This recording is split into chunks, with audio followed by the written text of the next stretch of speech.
Hey, you there. You can't ignore me. No one can ignore me. I'm Todd the announcer, and Eric lets me do his announcing. I'm always right there by his side to loudly announce everything he does, even things like coughing and sneezing. His wife hates it. And now, Eric Metaxas. I hate it too, Todd. Todd, I hate it too. Folks, it's the Eric Metaxas Show.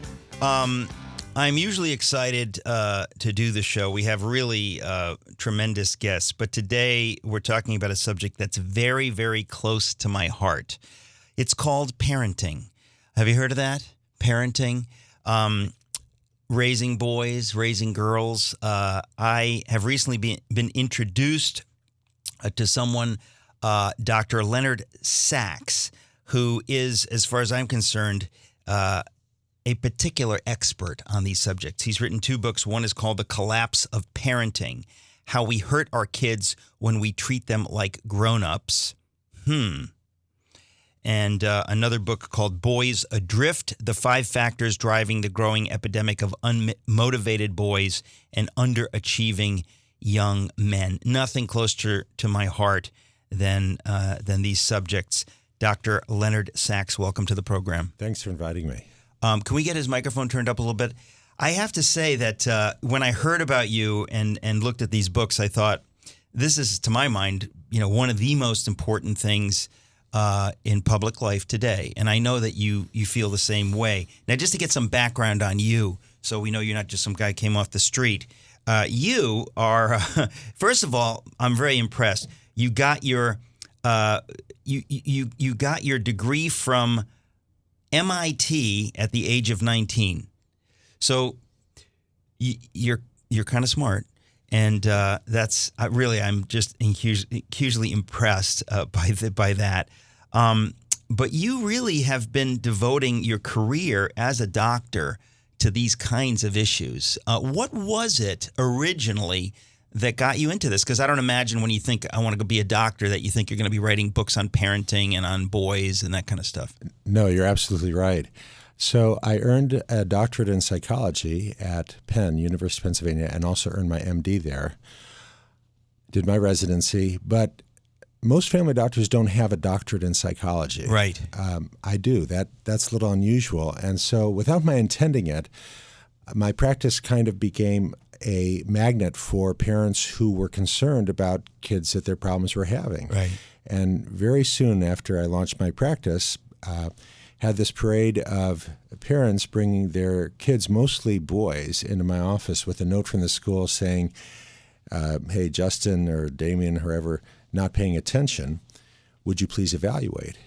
Now, most family doctors, most pediatricians will refer that to a psychologist, but I'm very comfortable doing that evaluation. And I found that in the great majority of cases, that boy didn't have attention deficit disorder. Sometimes it was a boy who hated school. Now, hating school is a big problem, but it's not attention deficit disorder, and it should not be treated with medication. Sometimes the solution is to change the school rather than to put the boy on medication. Right. And then I started to wonder, why are the schools trying to get all the boys on medication? Right. Which has become a real issue in this country. According to the Centers for Disease Control, 1 in 5 American teenage boys is now medicated for ADD, which is an astonishing number. We are an outlier. No other country does this. And that led me to look into this and started writing about it. Well, so, and when was that? This is back... That's back 20 years ago. 20 years ago. Mm-hmm. Okay, so you've been looking into this for a long time. I mean, I wrote a book called 7 Men, and the reason I wrote that originally was because of what you're talking about. I said, I'm noticing a problem in our culture, a huge problem, with really understanding what does it mean to be a man? What does it mean to grow up? I mean, years ago, you'd say, hey, be a man. And we kind of understood what that meant. We're now living at a time profoundly confused, and we have to go back to the basics, and we have to say, have we drifted? And some people would say, yeah, it's good that we drifted. I would say, and I think you would say, it's horrible that we've drifted. Something is wrong. We're very confused. And so when I found out that you'd written these books, Boys Adrift and The Collapse of Parenting, I said, I want to have you on to talk about these because you truly are an expert. Now, the collapse, let's focus in this hour on the collapse of parenting. It says, the collapse of parenting, how we hurt our kids when we treat them like grown-ups. Tell us about that. I hate the subtitle. Eric, you may not know this, but non-celebrity authors don't get to choose their title or their subtitle. Yeah, and you may not know this, but what you think of as celebrity authors also don't get to choose their subtitles. But anyway, go ahead. So the title of the manuscript I sent to the publisher was The Collapse of American Parenting, and the subtitle was Why Most Kids Would Now Be Better Off Raised Outside the United States. Oh. Which I am a patriot, but unfortunately, empirically, that's true. Okay. Well, the publisher didn't like that, and they insisted on the subtitle you just read, which I really hate. Okay. I hate it because you have to treat children like grown-ups, meaning you have to expect your child to be mature, to demonstrate self-control. Right. That's part of your job as a parent. So I went 12 rounds with the publisher and lost. Now, I wouldn't want to embarrass the publisher by mentioning their name, but I'm going to give out their initials. It is Basic Books. Okay, Basic Books, shame on you. But thank you for publishing the work of my soon-to-be friend, Leonard Sachs. It's very impressive that you're dealing with the subject. I think most people listening know that something is screwed up with parenting, whether it's in our own families or in other families. It's real clear that we have lost the ability to understand how to do this. That it started with Dr. Spock in the 60s, roughly. So tell us, what's your view? I have been a medical doctor now for 32 years. I have witnessed firsthand the collapse of American parenting. Look, as recently as 20 years ago, parents didn't have a problem saying, do unto others. That's not a suggestion, that's a command. But over the last 20 years, I have seen that command soften, morph into a question. And the question is something like, well, how would you feel if someone did that to you? And the parent has no idea what to say when the son responds, if someone did that to me, I'd kick him in the nuts and then I'd sit on his face. Look, charming young gentleman. As a Christian, I regard Scripture as a fundamental guide to how to parent. Deuteronomy chapter 6. You shall love the Lord your God with all your heart, with all your soul, with all your might, and these words which I command you this day shall be upon your heart. And what? Well, the next line in most English translation is you shall teach them diligently to your children. But that's not what the Hebrew says. The Hebrew there is vishinantam livenecha. It would be easy to say teach. The verb would be lamed, but that's not the verb. The verb is shanan. Shanan doesn't mean teach. Shanan means to chisel in stone. So a better translation there would be inscribe them on the hearts of your children. Chisel them in the hearts of your children. That's your job as a parent. On the very next page of my book, The Collapse of Parenting, I quote a regular columnist, page 134. I quote a regular columnist for the New York Times, Jennifer Finney Boylan, who said in her column on enlightened parenting, she said, and I'm quoting now, enlightened parenting means setting your child free to discover for themselves their own right and wrong. And if in so doing they become a stranger to you, then so be it. That's not enlightened parenting. That's a dereliction of duty. If you set your child free to discover for themselves their own right and wrong, what they will discover is Akon, Eminem, 50 Cent, Miley Cyrus, Bruno Mars, Justin Bieber, Caitlyn Jenner. This culture has become a toxic culture. And by this culture, I mean mainstream American culture, the culture that you see on the Grammy Awards and on Instagram and the internet. And that's not a guess. We have lots of good research supporting that statement. There's no question, and it's why I'm so happy to have you on. Dr. Leonard Sachs is my guest. The book is The Collapse of Parenting. The other book is Boys Adrift. This is the Eric Metaxas Show. We'll be right back.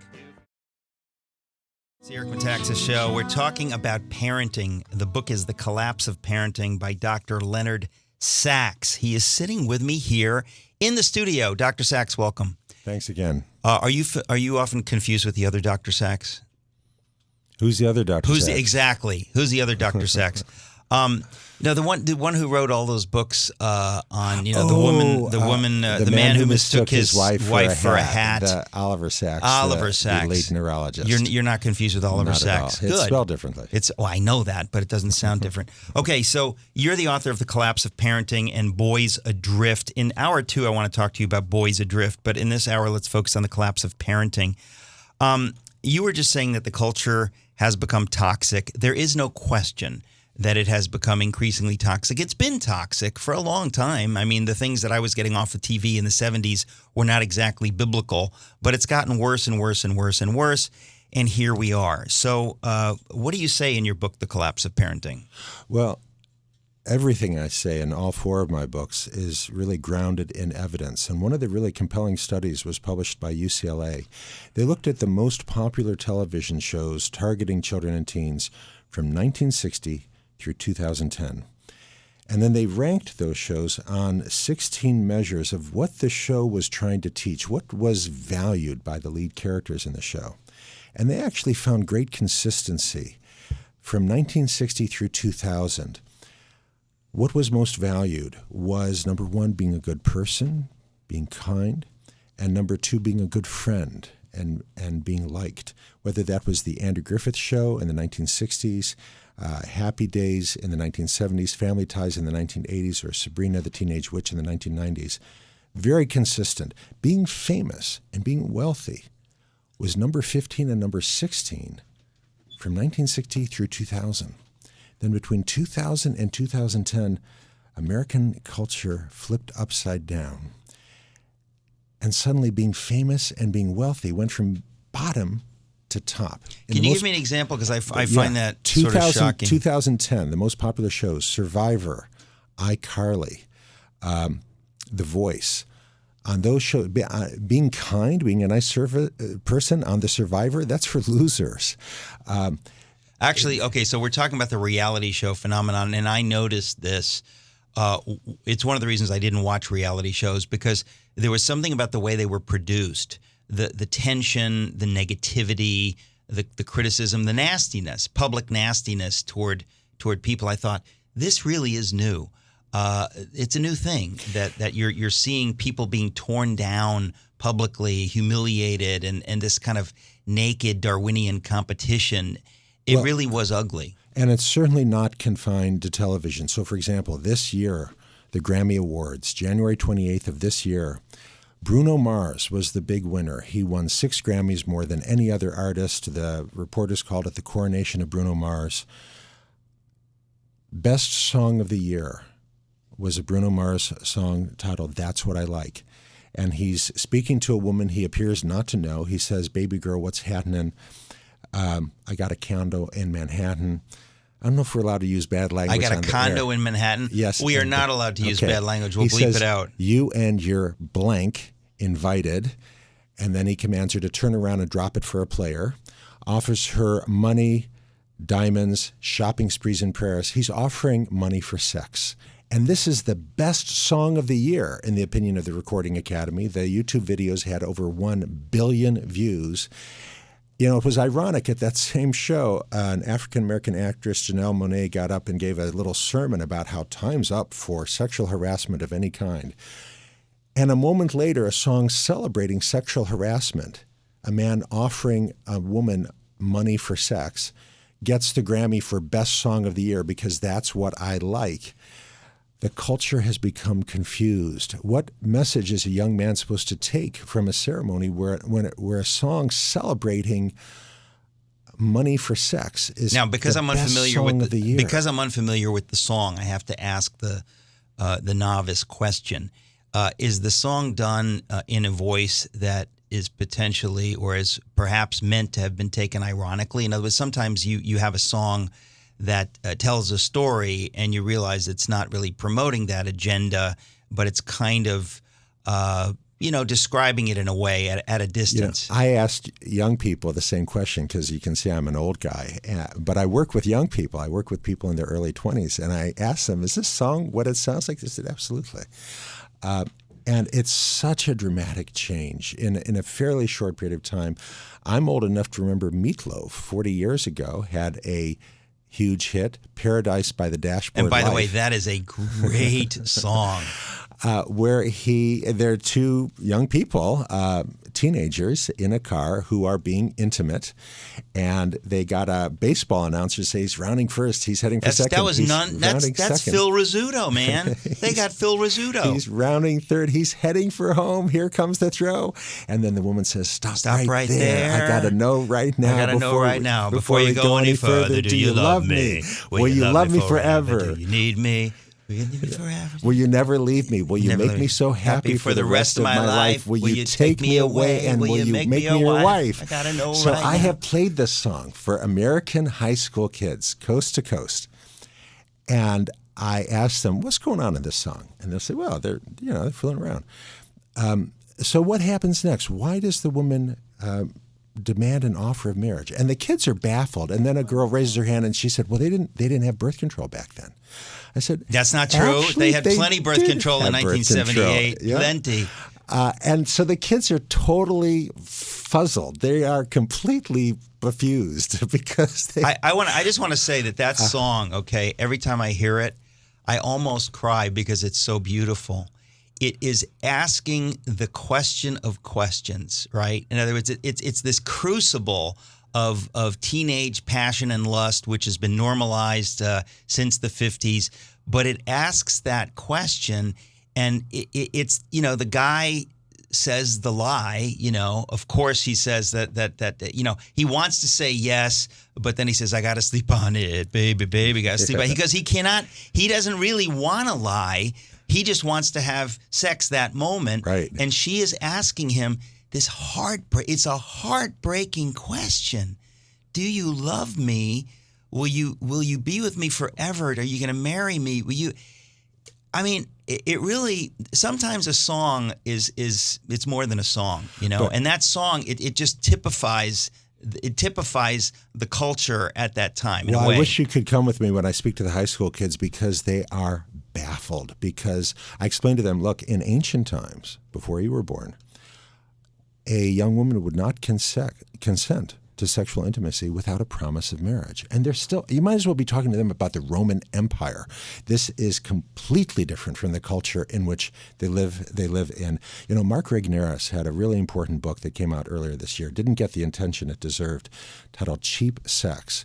And he begins, and he's talking about... The title is Cheap Sex? The title is Cheap Sex. By Mark Regnerus. Yes, at the University of Texas. And he's writing from the perspective of a sociologist and an economist. And what he means by cheap sex is that the sex that young Americans are having doesn't cost them anything. Yeah. So one of the first studies... except their souls and their lives. Except everything, but it doesn't cost them money or time or commitment. Right.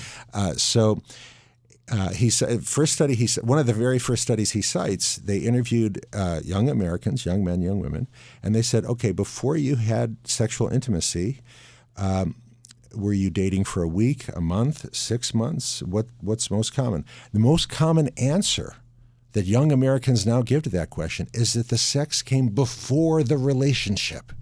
There are no bases anymore. Sex comes first, and if the sex is good, a relationship may follow or, more often, does not follow. That is contemporary American culture, and that is profoundly toxic. Yeah. And by toxic, I mean it greatly increases the risk of anxiety, depression, and disengagement. We've got good data on this point.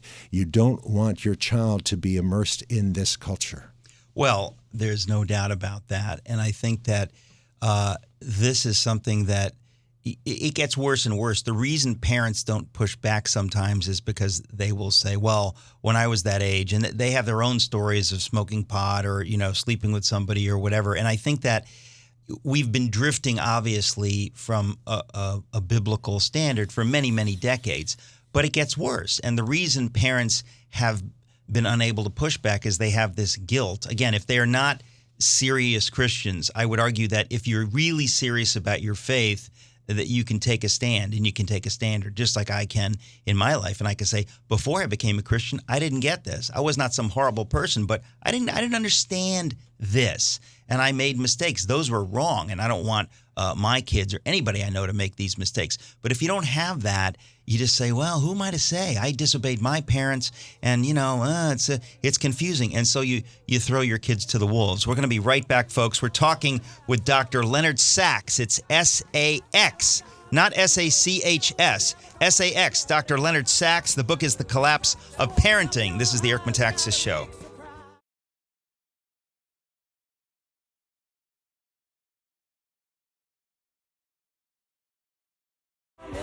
Hey, folks, this is the Eric Metaxas Show, and we're listening to Meatloaf.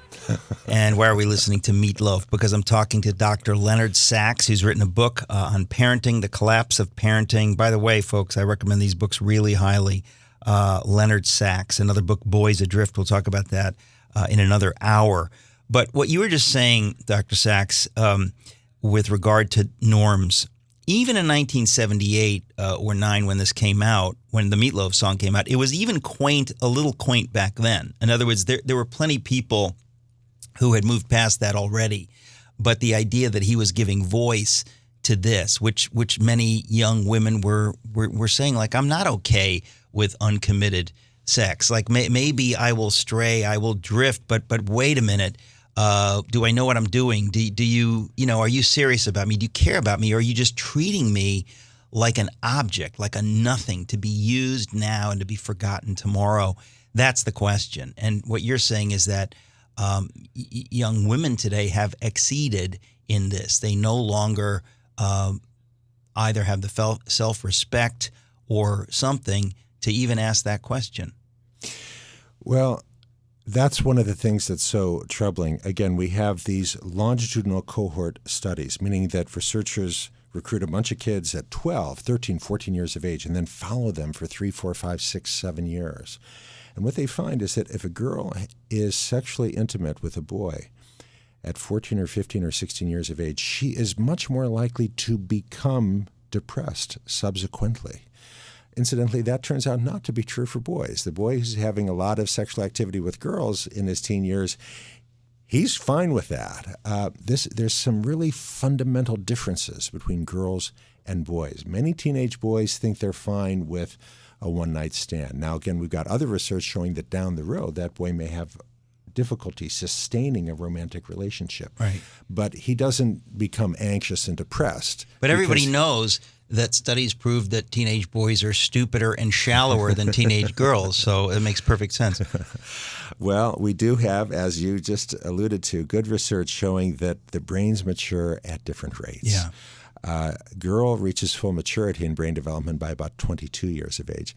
Boys don't reach maturity in brain development until about 30. That's 30 amazing. Years of age. That explains a lot. No, but that's really, it's fascinating. Well, but look, this is besides the point. The point is, where are the parents? Like when you talk about 14, 15, 16-year-olds having sex, I think, where are the parents? Do the parents not care? They do care. And parents will say, look, Dr. Sachs, I hate the title of your book, The Collapse of Parenting. You're blaming parents. And I say, no, I'm not blaming your parents. Look, I'm a parent. I understand how difficult it is to be the virtuous parent when nobody else on the block is doing this. One of the very concrete suggestions I make to parents is, hey, if your teenager has a mobile phone, they should not have that phone in the bedroom with them. You take the phone every night at 9 o'clock, the very latest. You put it in the charger, which stays in the parents' bedroom. Yeah. They can have it back tomorrow morning. Look, parents are amazed to discover that half the 10th grade class is awake and on their phones texting at 2 in the morning. At 2 in the morning, your daughter's getting a text, OMG. Jason and Emily just broke up. This is really big news. We'll have to talk about this. And they're all up for an hour in the middle of the night.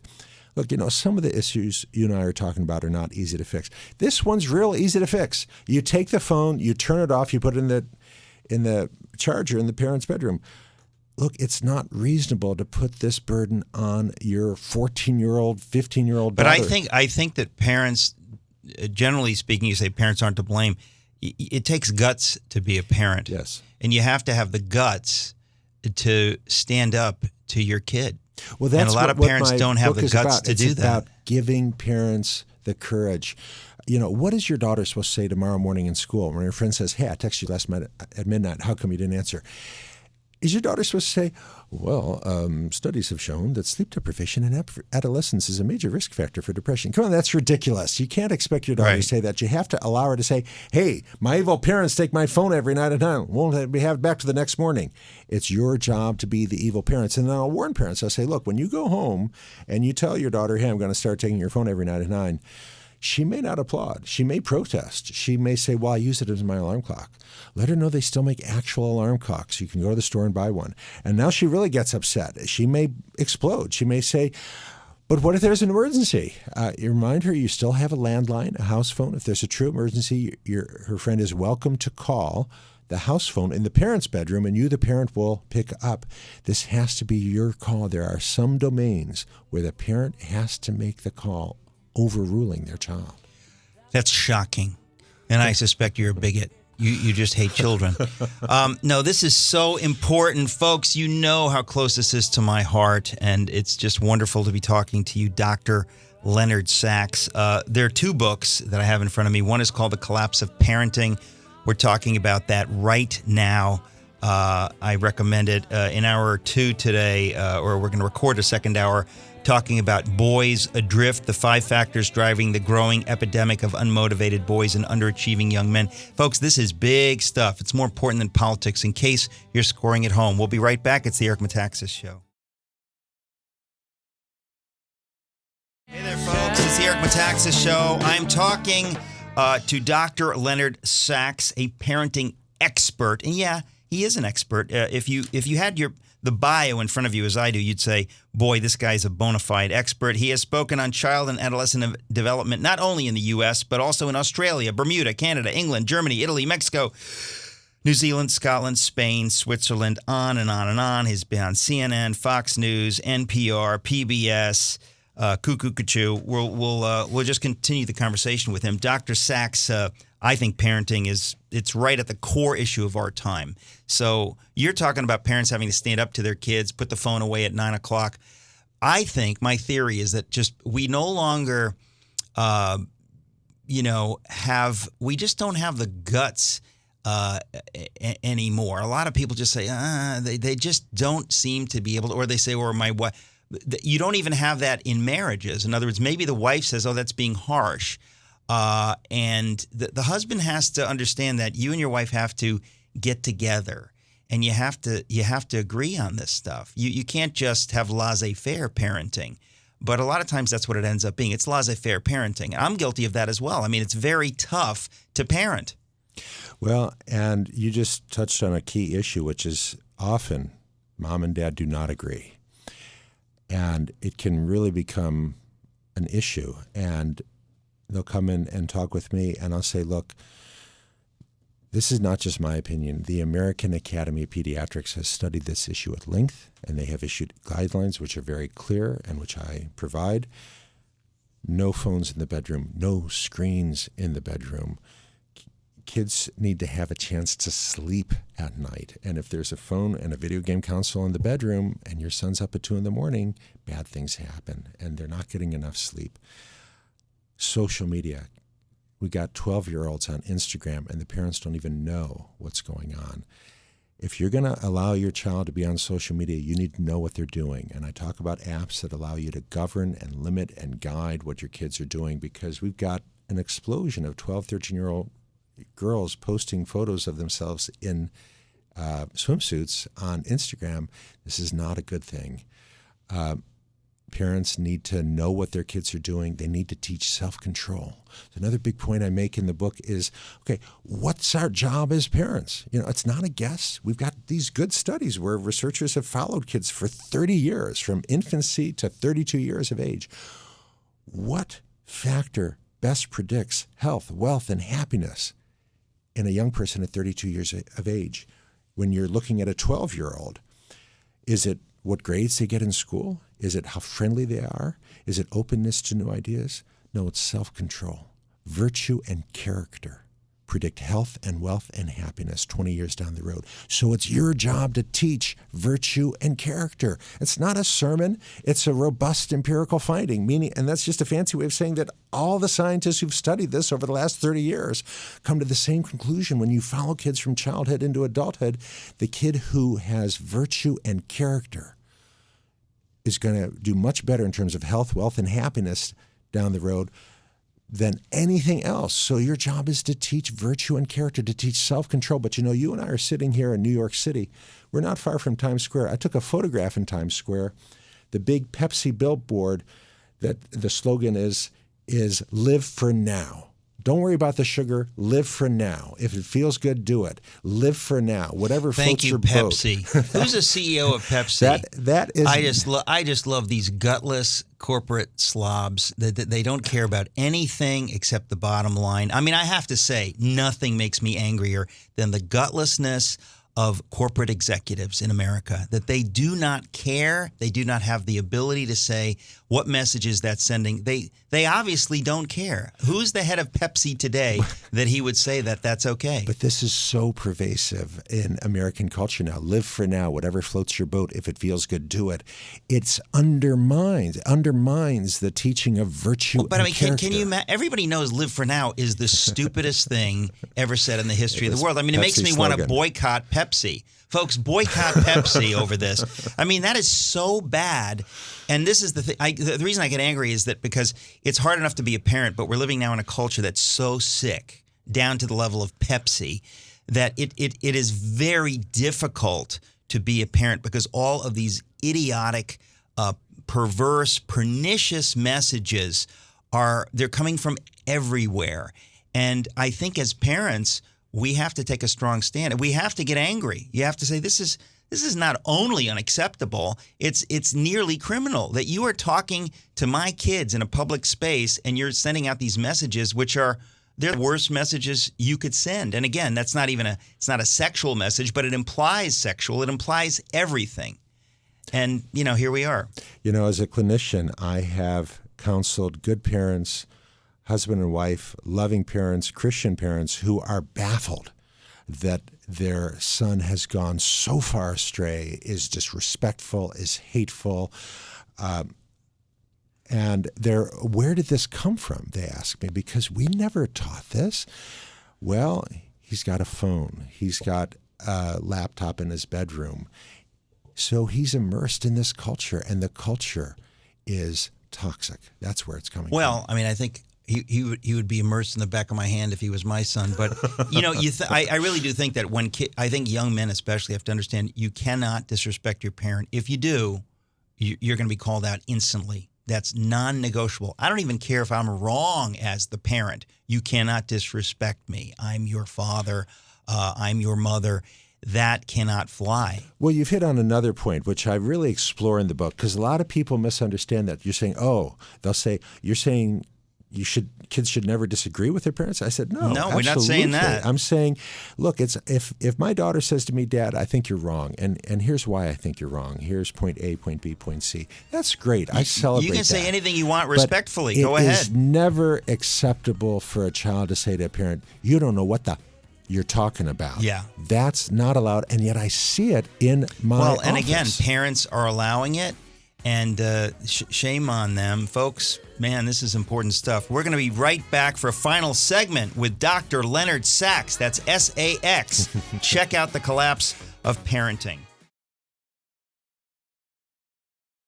Folks, it's the Eric Metaxas Show. That's Elton John. I'm Eric Metaxas, and my guest is Dr. Leonard Sachs, parenting expert. You really are a parenting expert. Thank you. Of the best kind, because you seem to really understand this stuff. That's why I wanted to have you on the program. We're talking about your book, The Collapse of Parenting. You have another book called Boys Adrift. We'll get to that in a subsequent hour. But we just have a few minutes left. What else can we say on the subject of parenting that we haven't covered in the next few minutes? Well, the bulk of my book is giving parents some very simple, practical strategies that can make a difference, that I've seen make a difference in the families I've counseled over many years. You got to fight for supper at home. We've got good research showing that the more evening meals you have with your child in the home, the less likely your child is to be anxious and depressed, the more likely they are to have a positive self-concept. You got to fight for supper at home, no devices at the dinner table. When you're in the car, your child should not have earbuds listening to Miley Cyrus or Justin Bieber. You should be listening to her. She should be listening to you. I came up with something I'd like to share with the group. This is like an encounter group. I'd like to share something with the group. When my daughter is in the car and she's on her phone and stuff, I came up with this phrase, and I'm proud of it, so I thought I would share it. I said to my daughter, Anna Rose, you understand, car time is our time. And, you know, she laughs, but I say it all the time. I say car time is our time. We're family. You've got to talk. You can't be tuning out. You can't whatever. I think that is really, I'm glad you said it. It's very important that kids understand that. Yeah, we're all in a rush. Time in the car is private time. It should be just you and her. It's a time to listen, a time for her to hear what you have to say. Ban the bedroom. Researchers find that typical American family, mother, father, son, and daughter come home within 5 minutes. They're each in a different room of the house looking at a different screen. You can't have a strong family if the family's not physically together. And I want you to know I practice what I preach. My daughter's doing her homework on her laptop at the kitchen table. I'm sitting at the kitchen table answering emails. I'm not trying to entertain her. But she started whistling her favorite song, which happens to be the Bach Little Fugue at the moment. And I came in on the second voice, and my wife came in on the third voice, and we kind of muddled through. And it was a great little family moment. I don't see that happening in my house, but good luck to those of you at home listening to this program. That's so sweet. That is so wonderful. Keep the family together. It doesn't cost anything to do this. Yeah. Just have the family physically together in one room. 30, 40 years ago, that was common. Today, it's less common. In my day, the woman would be churning butter. Dad would be whittling. One television. The child should not have their own television in the bedroom. If you're going to watch TV, you should be sitting in a family room watching together as a family, not each person watching their own screen. Well, and that's the other problem with screens and the way things are going. Isn't it amazing how the invisible hand of the market can deliver poison to us? Everybody acts like, oh, the free market's the greatest thing. It's the greatest thing if the people are asking for the right stuff. Otherwise, it'll give us better pornography, better drugs, better ways to destroy our lives. Parents if that's what we're looking for. Need to be in charge for their kids. Unbelievable. It's just been a joy speaking with you, Dr. Leonard Sachs. Do you have your own website? LeonardSachs.com. LeonardSachs.com. I should have bought that, and I could have charged you so much money for it. LeonardSachs.com. Folks, please go there. And this is the Eric Metaxas Show. We are at MetaxasTalk.com. Thank you for listening. Thank you, Dr. Sachs. Thank you.